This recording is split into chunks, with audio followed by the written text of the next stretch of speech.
Mon nom est Jean-Pierre Chabot. Voici la suite du document numéro 2. Ceci est donc le document numéro 3. À la fin du document numéro 2, je posais la question: est-ce que je mérite un dédommagement pour les injustices que j'ai subies dans mon enfance et mon adolescence? La réponse honnête est oui, bien sûr. Alors, quel est le montant que je devrais recevoir? Il n'y a pas de précédent. Jusqu'à présent, je suis le seul connu à demander justice. J'ai souffert toute ma vie à cause de l'Église catholique qui contrôlait le ministère de l'Instruction publique et du gouvernement du Québec, qui était complice. Donc, ces organisations existent encore aujourd'hui. Elles doivent répondre de leurs gestes. Je ne sais pas quel montant d'argent je devrais recevoir, en plus d'excuses publiques. Mais je me dis que je devrais recevoir davantage que Maher Arar, qui lui a reçu plus de 10 millions de dollars pour une injustice qui a duré 1 an. Je mérite plus que M. Arar, puisque ma souffrance a duré plusieurs décennies.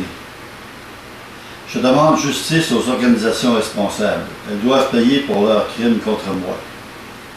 Si elles ne le font pas, la honte retombera sur elles et l'humanité sera à même de juger le manque de dignité humaine de ces organisations qui sont l'Église catholique et le gouvernement du Québec.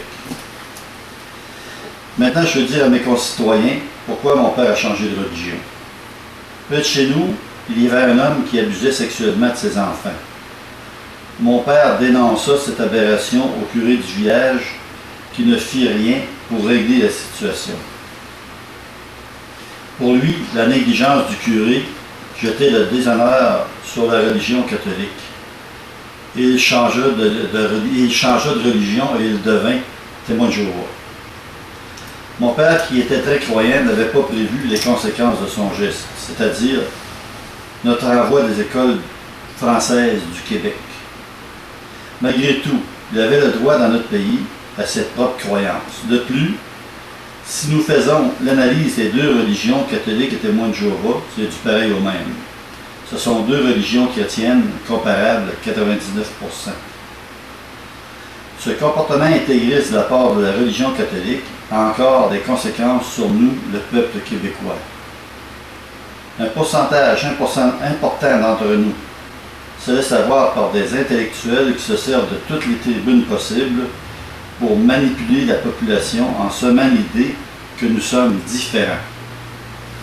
Quand j'étais enfant, les Québécois, à un pourcentage très important, étaient blancs, francophones et catholiques. Dans le milieu des années 1980, c'était devenu une société distincte. Début des années 2000, tout cela s'était transformé en la nation québécoise. Les intellectuels québécois qui veulent le contrôle politique sur notre population jouent sur notre névrose collective pour nous faire réagir vers un vote qui leur serait favorable à eux, afin qu'eux, ces pseudo-intellectuels, prennent le pouvoir politique. Ils n'ont qu'à manipuler la population en disant qu'elle est une nation. Mais ce mot est galvaudé et ne veut rien dire dans les faits. Le sens primaire du mot nation est natio, qui veut dire naître. Il y a dans ce mot le sous-entendu qu'il y a le lien du sang, comme dans une petite tribu. Pour désigner un regroupement humain comme étant une nation, il faut être capable, en remontant le temps, d'identifier notre ancêtre commun, comme les Juifs supposément avec Abraham. L'origine des Québécois est trop variée pour affirmer qu'ils ont un ancêtre commun. Donc, la nation québécoise, au sens strict du terme, n'existe pas. C'est une formule employée par certains intellectuels pour faire entrer un pourcentage important de citoyens dans un enclos bien fermé, dans le but avoué de les contrôler, exactement comme dans les années 50-60, mais cette fois-ci sans les curés. Ce n'est plus l'expression de Lionel Groulx, la langue pour la religion pour la langue. Les pseudo-intellectuels d'aujourd'hui disent la langue pour la nation pour la langue. C'est le même rejet des autres, comme dans les années 50, 60 et 70. Moi qui l'ai vécu, je vois les liens qui unissent ces événements. Le mot nation, au sens primaire du terme, n'est pas approprié pour désigner de grandes populations. Trop d'humains se servent de ce mot pour décrire un concept narcissique qui rejette les autres. Ma nation, mes ancêtres, ma famille, qui, elle, a des liens avec cet ancêtre, etc. Le plus bel exemple, les Juifs avec Abraham. Afin d'éviter la condescendance envers les autres, il vaudrait mieux utiliser le mot peuple ou habitant d'un territoire ou population, etc. Ainsi, tous les gens qui habitent un territoire donné seraient inclus dans ce territoire et il n'y aurait pas d'exclusion. De cette façon, le danger de développer des mégalomanes qui essayeraient de faire l'épuration ethnique disparaîtrait presque de notre belle petite planète bleue. Il y a un pourcentage de Québécois d'origine qui sont incapables de tolérer des gens venus d'ailleurs, qui ont de la difficulté à s'exprimer en français. Certains de mes compatriotes vont jusqu'à manifester de la haine envers ces nouveaux arrivants. Si ce n'est pas de l'exclusion, c'est quoi? Madame Marois, pendant la commission Bouchard-Taylor, désignait les Québécois d'origine comme étant les nous. Les nous, disait-elle.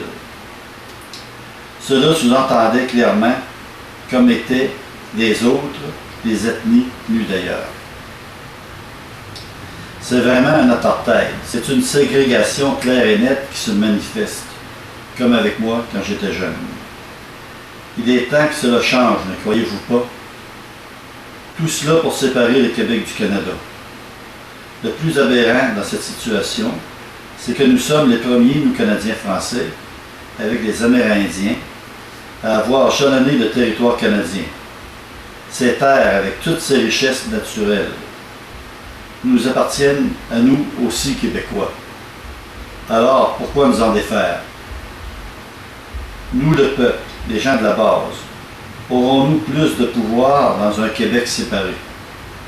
La réponse intelligente est sûrement pas. Il nous faut prendre conscience davantage de notre névrose collective. Une névrose, ce n'est pas une maladie, c'est simplement un problème qui fait qu'il y a des choses qui nous tombent sur les nerfs et nos émotions deviennent difficilement contrôlables. Quand nous en prenons vraiment conscience, le malaise s'estompe sans disparaître. Personnellement, j'ai pris beaucoup de temps à faire une prise de conscience réelle concernant ce genre de névrose. Quand ce fut fait, j'ai pu comprendre l'origine de mes émotions et mon éveil s'est fait rapidement. Je me suis payé des études sur une longue période, au moins 25 ans après ma deuxième expulsion des écoles françaises du Québec. Je suis devenu un érudit autodidacte. Malgré toutes les études hétéroclites que j'ai faites, je n'ai jamais pu maîtriser le français écrit. Les chefs religieux de toutes les religions confondues demandent aux gens de croire en eux. Personnellement, j'ai choisi de croire en moi. Le catholicisme, dans son histoire, est responsable de centaines de milliers de morts, pour ne pas dire des millions. L'islam, avec toutes ses guerres saintes, est aussi très cruel. Israël utilise une extrême violence envers des frères qu'il considère comme un ennemi. Résultat, la paix mondiale est exclue à cause des dieux assassins. Les règles divines doivent être remplacées par des règles humaines. Ceci est possible avec des gouvernements démocratiques contrôlés par des hommes et impossible avec n'importe quel dieu dictateur. Pour comprendre les réalités vérifiables, il faut que les humains éliminent une à une les faussetés. C'est ce que je développerai comme sujet dans le document numéro 4. Merci.